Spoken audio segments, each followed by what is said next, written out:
Hey guys, it's JB. Thanks for joining me today, Third Eye Lucid Flow. I want to go over a couple more examples of the NFL potentially sabotaging their own games. And today's claim comes from Jerry Rice and Tim Brown. Back in the Super Bowl days when these guys played, before they went into their game, 2 days prior to the game, they switched up their playbook, which is basically unheard of in the NFL.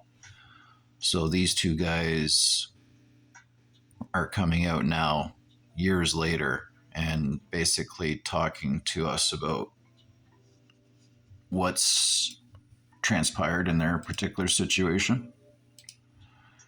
And Jerry's actually come on to this particular show, and just briefly, we're going to listen to what Mr. Rice has to say here.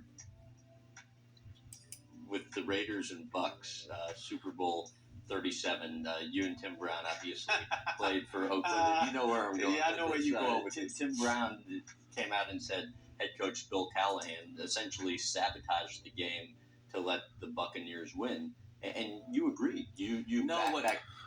See, he's backing off just a little touch here, because he's still got a legacy in that NFL. So he doesn't want to go full in.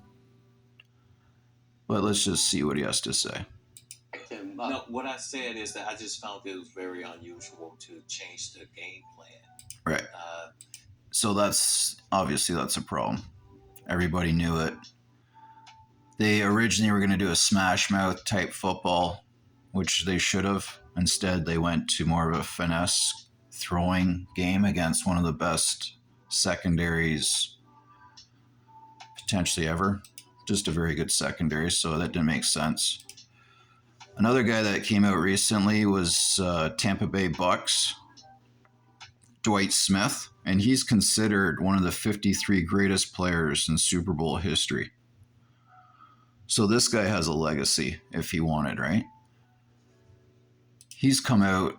Dwight Smith has, a former NFL player who played in Super Bowl 37, admits that the NFL is predetermined and Super Bowl winners are picked before the season.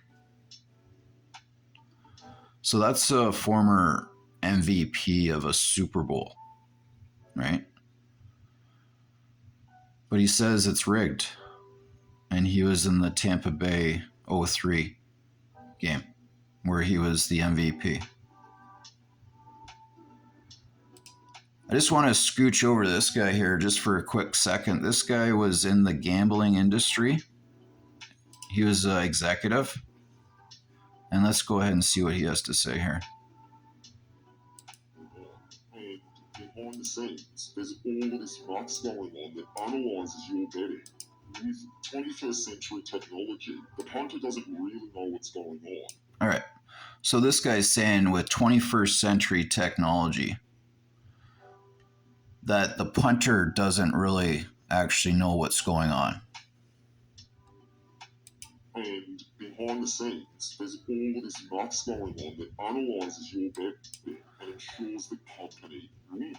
Right? So if the guy's going to go kick the field goal for the win, the sports betting companies essentially could be fixing this competition.